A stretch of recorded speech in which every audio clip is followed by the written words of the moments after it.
여러분 안녕하세요. 오랜만에 이렇게 영상으로 인사를 드리게 됐습니다.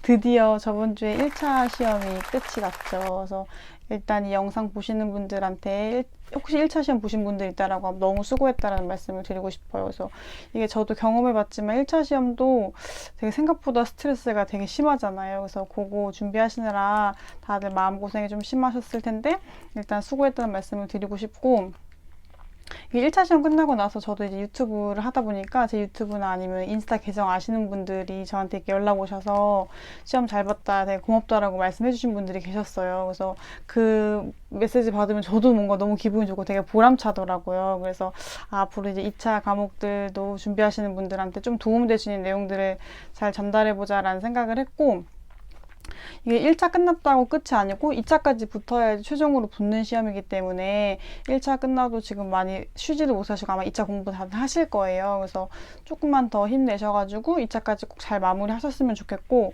저도 이제 사실 제가 수험 기간이 그렇게 길지 않기 때문에 제가 말씀드리는 것들이 다 정말 정답이 아니고, 그러니까 제가 생각했을 때 이런 부분이 이렇게 하면 조금 더 효율적이지 않을까라고 말씀드리는 부분이기 때문에 꼭 본인들이 들어보시고 이건 나하고 맞지 않는다라고 하면 꼭 제끼시고 잘 제끼시고, 그 다음에 본인한테 좀 필요한 내용들만 좀 걸러갖고 들어주셨으면 좋겠어요. 그래서 저도 시간이 날 때마다 이렇게 필요한 내용들 영상으로 찍어 보겠습니다.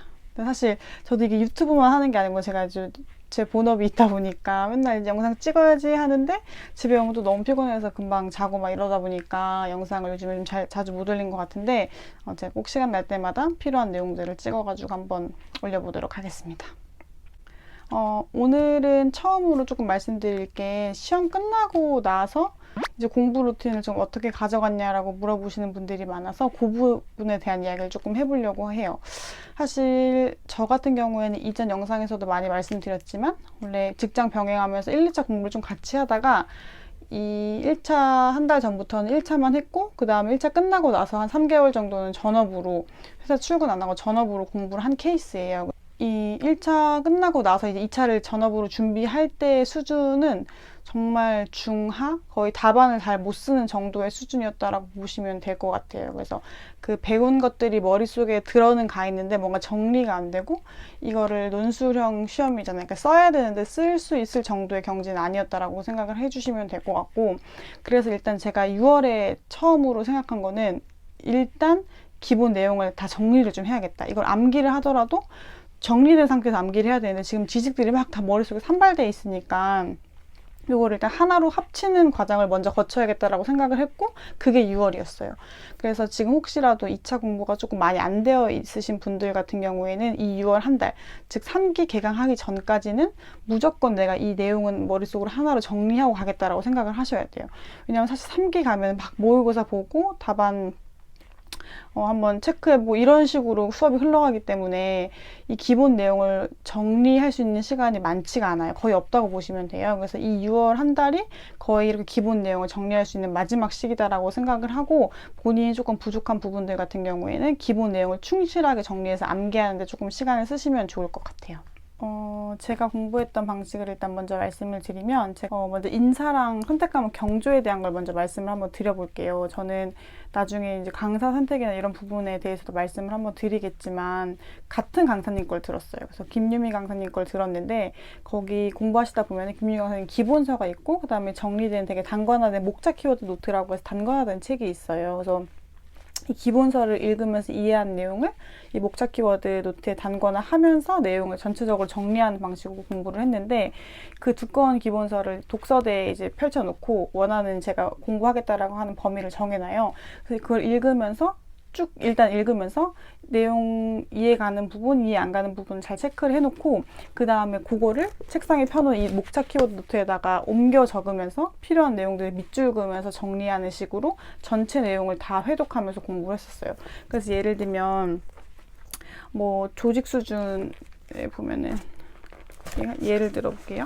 이렇게 지금 책 페이지가 펴져 있는데, 제가 지금 노란색으로 밑줄 친 부분 같은 경우에는 관련된 문제가 나오면 무조건 내가 이 키워드만은 꼭 답안지에 현출하겠다라고 생각하는 부분, 즉 그 기본서에 있는 문장 중에서 되게 중요한 부분은 정말 이렇게 되게 진한 노란색 형광펜으로 밑줄을 치고, 그 다음에 이 내용을 이해를 해야 되는데 잘 이해가 안 가는 부분들 같은 경우에는 기본서에 있는 내용들을 이렇게 펜으로 옮겨 적어가면서 공부를 했다라고 보시면 될 것 같아요. 그래서 일단 첫 번째로 기본서를 읽고 필요한 것들을 이해를 하고, 그 다음 그거를 얘랑 대입시켜가지고 매칭시켜서 공부하는 식인데, 여기서 그럼 기본서 읽은 것 중에서 목차 키워드에 똑같이 내용이 들어가 있긴 해요. 되게 축약되어 있긴 하지만 그 부분에서 내가 꼭 그 현출할 부분들은 노란색으로 체크, 그 다음에 이 노란색이나 이 전체적인 내용을 이해하는데 조금 필요한 기본서의 내용들을 여기다 옮겨 적고, 이런 식으로 그 해당 범위들을 공부해 나가면서 전체적으로 정리를 조금 했다라고 보시면 될 것 같아요. 그래서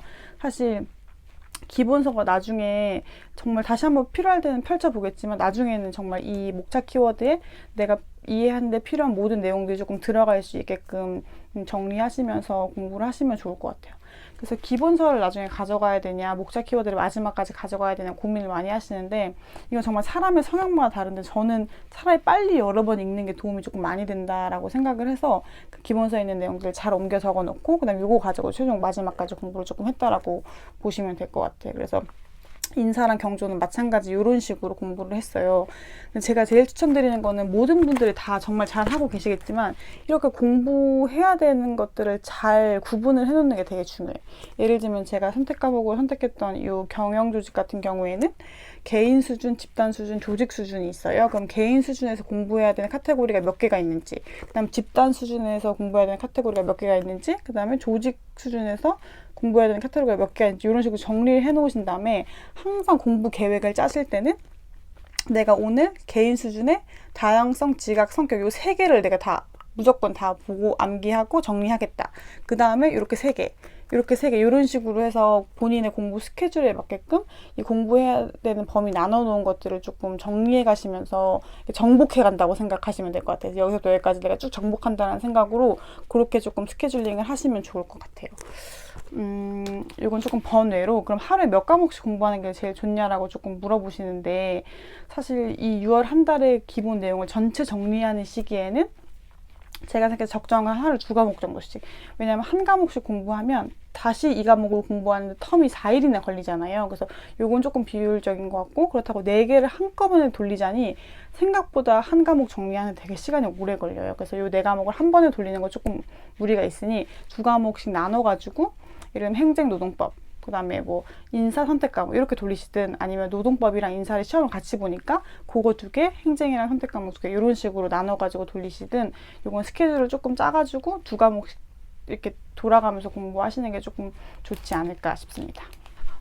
다음은 행정에 대해서 이야기를 해볼 건데, 사실 각 과목별로 어떻게 공부하는 게 좋고 어떤 식으로 암기하는 게 좋은지는 제가 따로 한 과목별로 한번 설명을 드릴게요. 근데 오늘은 일단 6월 달에 제가 어느 정도 어떤 식으로 공부했는지를 조금 먼저 대략적으로 한번 말씀드리는 시간이니까 그걸 감안해서 조금 들어주시면 될 것 같고, 제가 1차 끝나고 나서 이제 6월에 공부를 시작할 때 제일 막막했던 과목이 행정이었어요. 왜냐면 뭔가 하나도 정리가 안 된 기분이었거든요. 그래서 수업을 쭉 들어오긴 했지만 답안을 거의 내본 적이 없고, 이때까지 행정은. 그래서 일단 행정은 주요 답안을 쓸 수 있을 정도로 내가 공부를 하자라는 게 목표였고, 그렇다라고 하면 오히려 기본서를 먼저 공부하기보다는 답안을 역으로, 그러니까 사례의 답안을 기초로 해서 그걸 포맷으로 외우고, 그때 이해 안 가는 부분을 기본서로 내용을 조금 추가하자라고 생각을 했어요. 그래서 제가 했던 방법은 일단 기본서를 다시 회독을 하는 거는 아니었고, 이 문일 변호사님 거 보면 이 사례 연습하는 사례집이 있거든요. 그럼 사례집의 문제가 거의 사례가 한 50개 가까이 있는데, 한 사례당 뭐 2-3개씩 있는 것도 있기 때문에 거의 100개 가까이 될 거예요. 여기 들어있는 사례만 내가 다 풀 수 있으면은, 그럼 여기에 들어가 있는 사례의 목차를 다 구성할 수 있으면 행정을 풀 수 있다라고 생각을 해서. 근데 이게 보면 사례가 똑같은 원고 적격에 대한 부분, 뭐 예를 들면 귀속력에 대한 부분이라고 하더라도 사례 1번에 있고 또 사례 뭐 40번에 있고 이런 식으로 구성이 되어 있더라고요. 그래서 그게 보면은 답도 거의 유사해요. 마지막에 사안의 해결 정도만 조금 다르고 앞에 구성하는 이론 부분까지는 거의 동일하기 때문에, 그런 것들을 제가 쭉 보면서 체크를 했어요. 사례 1번이랑 사례 40번은 원고 적격에 대한 문제다. 사례 2번이랑 사례 38번은 기속력에 대한 문제다. 이런 식으로 각 사례들을 정리해서 내가 앞에 공통으로 써야 되는 그 목차는 하나로 정리하고 그 사례마다 바꿔야 되는 부분들은 따로 정리를 해서 행쟁을 별도로 조금 정리를 했었어요. 그래서 그건 제가 필요하신 분들한테 메일로 드렸었는데 그게 아마 본인이 좀 정리하셔야 도움이 될 거예요. 아마 그런 식으로 정리하는 내용만 좀 참고를 하시고 본인들이 직접 배웠던 내용들을 그런 식으로 한번 정리를 해보시면 좋을 것 같아요. 이렇게 앞에 보시면은 컨텐츠라고 해서 사례가 어떤 사례에 대한 건지를 간략하게 적어놨어요. 그래서 그거를 보시면서 예를 들면 사례가 거의 한 50개 가까이 있는데 50개 가까이도 안에 하나에 여러 개가 들어있는 경우가 있어요. 예를 들면 내가 첫 추변이다. 처분 사유의 추가 변경이다 라고 하면은 여기 사례 23번이 처분 사유의 추가 변경이 있고 또 가서 보면은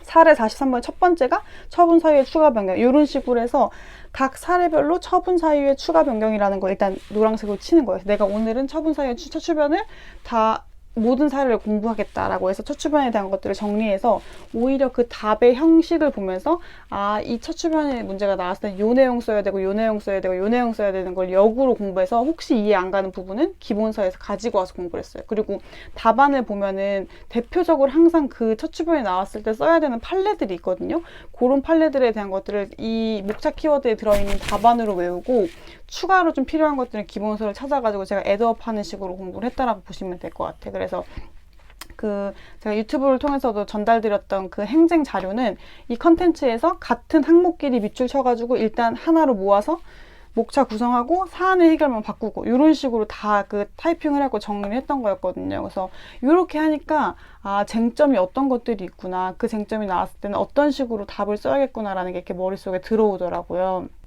그래서 혹시 여러분 중에서도 행쟁이 도저히 머릿속에 정리가 잘 안 된다라고 하시는 분들은 계속 기본서만 순서대로 공부하지 마시고 오히려 사례집에 이렇게 구분되어 있는 쟁점별로 그 쟁점에 해당하는 사례들을 반복해서 일단 보시고 그러면 이 쟁점이 나왔을 때는 이렇게 목차를 구성해야겠구나라는 그 포맷이 외워져요. 저 같은 경우에는 사실 제가 들었던 노동법 선생님은 답안에 목차를 외우지 말라고 하셨는데 사실 행쟁 같은 경우에는 제가 이해도가 다른 친구들보다 조금 떨어지니까 차라리 그 쟁점 나왔을 때 이걸 때려 박아야겠구나라는 걸 기본 툴로 정해놓고 뒤에 있는 사안 해결만 조금씩 바꾸는 식으로 공부를 했더니 오히려 이렇게 내용이 잘 이해가 가더라고요. 그래서 그런 방법을 한번 공부를 해보시는 것도 좋은 방법이 될 수 있을 것 같아요. 정리하자고 하면 오히려 같은 쟁점끼리 사례집을 통해서 같은 쟁점끼리 먼저 묶어보고 거기에 들어가 있는 답안을 보면서 오히려 기본서를 역으로 한번 공부해 보시는 것도 그 기본 포맷을 잡는 데는 조금 도움이 많이 되실 거예요. 다음은 노동법에 대한 건데 노동법은 사실 되게 판례가 되게 중요하잖아요. 이게 사람마다 다를지 모르겠는데 제가 봤을 때 행쟁 같은 경우에는 판례를 막 정말 달달 때 똑같이 외운다기보다는 그 내용을 조금 요약해서 어떤 내용이었는지 정도로 답안에 담는다라고 하면 노동법 같은 경우에는 대부분 판례를 거의 복사기 수준으로 외워가지고 다 현출을 하기 때문에 누가 어느 정도로 그걸 많이 잘 외우냐의 싸움이라고 봐도 과언이 아닐 정도로 판례의 중요도가 되게 크고 나중에 노동법 과목 이야기할 때 말씀드리겠지만 저는 사실 학설이나 뭐 이런 다른 별도의 제 생각을 검토하는 것보다는 판례를 되게 빵빵하게 쓰는 게 제 전략이었어요. 왜냐면 다른 쪽으로 공부를 더 많이 하신 분들이나 깊이 하신 분들이 생각할 수 있는 범위보다는 되게 좁기 때문에 오히려 그렇다면 그런 약점을 판례를 조금 잘 현출하는 식으로 커버를 해보자라고 했고 그게 어느 정도는 효과가 있었던 것 같아요. 그래서 판례를 외우는 게 되게 중요한데 이 판례가 나중에 되면은 두 문자만 머릿속에 다 왔다 갔다 해서 선생님이 수업시간에 딱 얘기해 주시면 그 두 문자는 너무 많이 들어본 것 같고 너무 익숙한데 그 두 문자가 과연 어디에서 나왔던 두 문자인지가 생각이 안 나는 거예요. 그래서 노동법은 나중에 조금 노동법 공부 관련돼서 말씀드릴 때 자세히 말씀을 드리겠지만 이것도 마찬가지로 아까 말씀드린 것처럼 꼭 내가 공부해야 되는 것들을 잘 이 범위를 잘 나눠 놓으시고, 제가 이제 그때 공부할 때 제일 먼저 했던 게 그 부분을, 해당 부분에 대한 걸 공부를 하면서 거기에서 나왔던 판례 두 문자를 제가 정리하는 걸 했었어요. 예를 들면 그 두 문자가 어디서 나왔는지를 제가 이제 다 정리를 했어요. 그때 이건 아마 최종적으로 정리한 자료는 아닌 것 같고 이런 식으로 정리했던 것 같은데, 대기발령이라면 직직장장 예의 직직잠, 이거 아마 손승주 쌤 들으시는 분들은 아실 텐데, 아, 대기발령에서 나온 이 두 문자가 이거구나. 그 다음에 직위해제 사유에 대한 거는 능성태절, 이런 식으로 해서 이 해당 두 문자가 어디에서 나왔는 건지를 한 판으로 정리했어요. 왜냐면 이게 지금 책에는 다 흩어져 있잖아요, 판례들이. 근데 이게 딱 두 문자만 들어도 알 정도로 해당 내용들, 해당 그 범위가 뭐고 거기에서 나온 두 문자가 뭔지를 적어 놓으면은 나중에 이 두 문자만 봐도, 아, 그 앞에 있는 내용들이 연계돼서, 뭐라고 하지? 연상돼서 앞에 있는 내용들이 떠오를 수 있게끔 오히려 두 문자를 한 판으로 조금 정리하시는 게 되게 도움이 많이 된 것 같아요. 그렇게 해서 내용들을 조금 공부하면서 판례를 쭉 정리를 해봤던 것 같아요. 제가 지금까지는 6월 달에 어떤 식으로 공부했는지 좀 큰 틀로 말씀을 드렸는데, 사실 과목별로 공부 방법이라든지 아니면 제가 선택한 강사님들 선택했던 이유들, 그리고 어떤 점이 좋았는지, 그 다음에 이 6월 말고 GS 3기 개강했을 때는 학원 커리큘럼이랑 병행해서 어떤 식으로 공부를 하면 좋은지, 뭐 펜은 어떤 거 선택하면 좋은지, 이렇게 하고 싶은 말이 되게 많은데 이게 어떤 식으로 말씀드리는 게 가장 효과적일지 잘 모르겠어요. 그래서 여러분들 혹시 궁금하신 부분이 있다라고 하면 댓글로 남겨주시면 제가 그 부분에 대해서, 제가 아는 부분이 있다라고 하면 그런 것들을 조금 설명드려 볼게요. 그래서 그거 혹시 궁금한 게 있으면 남겨주시면 좋을 것 같고, 마지막으로 조금 드리고 싶은 말씀은 6월 한 달이 정말 중요해요. 왜냐면 3기 개강하면 거의 이제 시험 모의고사 따라가면서 마지막으로 점검해 볼 수 있는 시기이기 때문에 이 시간에 잠을 줄여가면서 최대한 많은 것들을 정리해서 3기를 들어가는 게 되게 효과적이에요. 그래서 아까 말씀드린 대로 더 이상 3기 들어가서는 기본서를 찾아볼 일이 없을 만큼 기본서에 있는 내용들을 본인이 단권화하고자 하는 것들에 옮겨 적으면서, 그게 사실 옮겨 적다 보면 시간 아까울 수도 있는데 그게 필요해요. 나중에 계속 기본서를 뒤적거리면서 보기엔 시간이 너무 많이 걸리기 때문에 최대한 내 이해에 필요한 내용들은 어느 정도 옮겨 적고, 그 다음에 꼭 내가 답안에 현출하겠다라고 하는 이론이나 아니면 판례들 같은 경우에는 자기가 자주 쓰는 정말 센 노란 형광펜으로 조금 체크해 가면서 그 부분들을, 좀 중요한 것들이랑 중요하지 않은 것들을 구분해 가면서 공부하는 게 되게 좋을 것 같고, 늦었다고 생각하시지 마시고 그 다음에 그거 정리하는 데 조금 더 시간을 쓰시면 좋을 것 같아요. 저는 그게 되게 효과가 좋았던 것 같고, 그래서 이후에는 제가 이제 과목별 공부법이나 그런 것들에 대한 것도 한번 말씀을 조금 드려보도록 하겠습니다. 시간이 늦어갖고 저는 이만 꿈나라에 가야 될 것 같은데, 이게 영상을 조금 자주 찍으면 좋은데 제가 최대한 한번 노력을 해보도록 하겠습니다. 오늘도 고생하셨고 공부 열심히 하시고 남은 한 주도 화이팅 하세요. 안녕.